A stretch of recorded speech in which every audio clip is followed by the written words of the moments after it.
مساک مدینہ ایک ایسا دستور یا قانون جو 1400 سال پہلے ایسی سرزمین پر لکھی گئی جو بنجر زمین اور خانہ بدوشوں کی سرزمین تھی۔ یہ معاہدہ رسول اللہ صلی اللہ علیہ وآلہ وسلم نے آل یہود سے کیوں کیا تھا؟ اس کا مقصد کیا تھا؟ اور اس میثاق میں ایسی کون سی خصوصیات تھی کہ جب دنیا کے سب سے بڑے ادارے UN نے بھی قانون بنانا چاہا تو اس میثاق سے مدد لینی پڑی؟ ہجرت مدینہ کے بعد نبی کریم صلی اللہ علیہ وآلہ وسلم نے اسلامی ریاست کے قیام کی طرف توجہ دی۔ مدینہ میں انصار یعنی اوس و خزرج کے علاوہ یہودیوں کے قبیلے بھی آباد تھے۔ مدینہ میں حضور اکرم صلی اللہ علیہ وآلہ وسلم کی آمد سے پہلے بیشتر معاملات یعنی معیشت لین دین پر یہودیوں کا ہی قبضہ تھا۔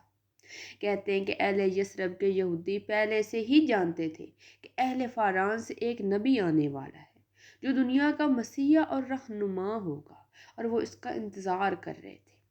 لیکن حضور اکرم صلی اللہ علیہ وآلہ وسلم جب مدینہ تشریف لائے تو لوگوں نے حضور اکرم صلی اللہ علیہ وآلہ وسلم کی زیارت میں بھیڑ لگا دی۔ انہیں لوگوں میں ایک یہودی شخص بھی تھا۔ جب اس نے حضور اکرم صلی اللہ علیہ وآلہ وسلم کے چہرے مبارک کی طرف دیکھا تو کہنے لگا کہ یہ شخص جھوٹا نہیں ہو سکتا۔ اس یہودی کا نام عبداللہ ابن سلام تھا۔ چند دنوں بعد وہ شخص حضور اکرم صلی اللہ علیہ وآلہ وسلم کی خدمت میں حاضر ہوا۔ اس نے 3 سوالات کیے۔ حضور اکرم صلی اللہ علیہ وآلہ وسلم نے جب ان تینوں سوالات کا جواب بذریعہ وحی دیا تو عبداللہ نے کہا، یا رسول اللہ، یہود انتہائی جھوٹی قوم ہے۔ اگر انہیں میرے اسلام قبول کرنے کا پتہ چل گیا تو میرے اوپر طرح طرح کی تہمتیں لگانا شروع کر دیں گے۔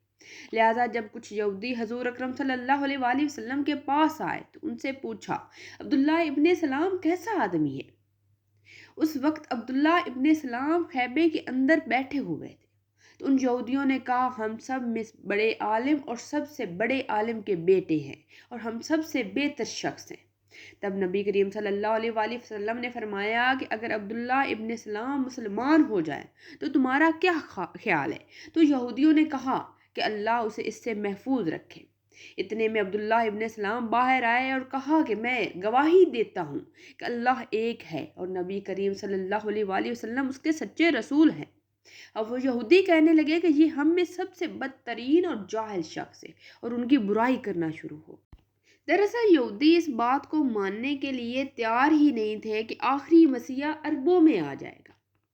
وہ یہ سمجھتے تھے کہ نبی صرف اسرائیلی ہونا چاہیے۔ ان کی یہ نفرت اور تعصب بڑھتا چلا گیا اور مسلمانوں کے خلاف ان کے دل میں رسا کشی اور بغض میں اتنا اضافہ ہو گیا کہ مسلمانوں کو وہ اپنے لیے سب سے بڑا خطرہ سمجھنا شروع ہو گئے۔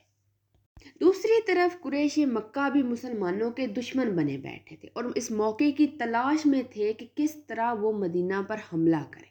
لہٰذا حضور اکرم صلی اللہ علیہ وآلہ وسلم نے یہ فیصلہ کیا کہ کیوں نہ ان سے کسی طرح سے کوئی معاہدہ کر لیا جائے کہ ریاست کو مزید تحفظ حاصل ہو جائے۔ مسلمانوں اور یہودیوں کے درمیان اس معاہدے کو میثاق مدینہ کا نام دیا جاتا ہے، جسے نبی کریم صلی اللہ علیہ وآلہ وسلم نے ہجرت کے پہلے سال سن 622 میں کیا تھا۔ اس معاہدے میں کل 53 دفعات اور یہ 730 الفاظ پر لکھی کی ایک قانونی دستور تھی جسے یہ مدینہ کا قانون تھا۔ اس معاہدے کی پوری تفصیل کتب کی تاریخ میں ملتی ہے، مگر اس کے باوجود مغربی مصنفین اس کو نظر انداز کرنے کی ناکام کوشش میں لگے ہیں۔ میثاق مدینہ پہلا بین الاقوامی معاہدہ ہے، یعنی کہ یہ فرسٹ انٹرنیشنل ٹریٹی ہے، جبکہ مغربی مورخین میگنا کارٹونا کو دنیا کا پہلا معاہدہ قرار دیتے ہیں جو کہ 1215 میں شاہ انگلینڈ نے کیا تھا، جبکہ حضور اکرم صلی اللہ علیہ وآلہ وسلم نے میثاق مدینہ میگنا کارٹونا سے 600 سال پہلے کیا تھا۔ اس وقت مدینہ میں یہودیوں کے 3 قبیلے آباد تھے، بنو قینقاع، بنو نذیر اور بنو قریظہ۔ لہٰذا حضور اکرم صلی اللہ علیہ وآلہ وسلم نے ان تینوں قبیلوں اوس، خزرج، مہاجرین، انصار سب کے نام درج کیے۔ میثاق مدینہ میں 2 ایسے حصے نظر آتے ہیں جس میں پہلے حصے کا تعلق انصار و مہاجرین اور دوسرے حصے کا تعلق یہودیوں کے متعلق ہے۔ اس میں یہودیوں کے میثاق کے متعلق جو لکھا گیا وہ کچھ یوں ہے کہ مدینہ میں رہنے والے یہودیوں کو مذہبی آزادی ہوگی۔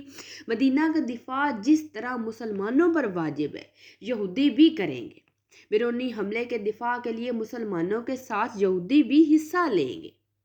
ہر قاتل سزا کا مستحق ہوگا۔ مسلمانوں کے قتل ناحق پر اگر ورثہ رضامندی سے خون بہا لینے پر آمادہ نہ ہوں تو قاتل کو جلاد کے حوالے کیا جائے گا۔ تمدنی اور ثقافتی معاملات میں یہودیوں کو مسلمانوں کے برابر حقوق دیے جائیں گے۔ یہود قریش یا ان کے حلیف قبائل کی مدد نہیں کریں گے۔ کسی بھی اختلاف میں صورت میں عدالت کا مین فیصلہ حضرت محمد صلی اللہ علیہ وآلہ وسلم ہی کریں گے اور ان کا فیصلہ آخری فیصلہ ہوگا۔ اسلامی ریاست کے سربراہ حضرت محمد صلی اللہ علیہ وآلہ وسلم کی ذات ہوگی اور آپ صلی اللہ علیہ وآلہ وسلم مسلمانوں اور یہودیوں کی متحد فوج کے سربراہ بھی ہوں گے۔ یہودیوں کے اندرونی معاملات میں کوئی دخل اندازی نہیں کی جائے گی۔ حضور پاک صلی اللہ علیہ وآلہ وسلم کی ہجرت مدینہ سے پہلے مدینہ میں کوئی قانون نہیں تھا جس کی وجہ سے خون ریزیاں عام تھی۔ کسی انسان کی عزت، مذہبی رسومات یا پھر کسی بھی تحفظ کی کوئی ضمانت موجود نہ تھی، خواہ وہ انصار کے قبائل ہوں یا پھر یہودیوں کے۔ یہ سب کسی ایسے مسیحا کی تلاش میں تھے جو وہاں امن و امان قائم کر سکے۔ لہٰذا اس میثاق کو دیکھ کر لوگوں نے حضور اکرم صلی اللہ علیہ وآلہ وسلم کو اپنا مسیحا مان لیا، کیونکہ حضور اکرم صلی اللہ علیہ وآلہ وسلم کی تعلیمات امن، محبت، بھائی چارگی کی روایات پر قائم تھی اور ہر طرح کی برائی کے خاتمے کی ضامن تھی۔ وہیں پر میثاق مدینہ تاریخ دنیا کا سب سے پہلی تحریری دستور بھی سمجھی جاتی ہے جس میں حقوق انسانی کی تمام امورات موجود ہیں۔ اس دستور میں امت مسلمہ کے ساتھ ساتھ غیر مسلم اور یہود کو بھی شامل کیا گیا۔ اس وقت غیر مسلموں اور مسلمانوں کو برابر کا درجہ، مذہبی آزادی اور انسانی حقوق دیے گئے۔ یہ وہ دور تھا جب یورپ اور برطانیہ جہالت کے اندھیرے میں ڈوبا ہوا تھا۔ آج امریکہ کے قانون کو 7,000 الفاظ کا مثالی قانون قرار دیا جاتا ہے، مگر 1400 سال پرانا حضور اکرم صلی اللہ علیہ وآلہ وسلم کا دیا ہوا قانون اس سے کئی گنا زیادہ جامع اور مؤثر قانون ہے، جس میں اقلیت سمیت تمام طبقوں کو برابر کے حقوق دیے گئے۔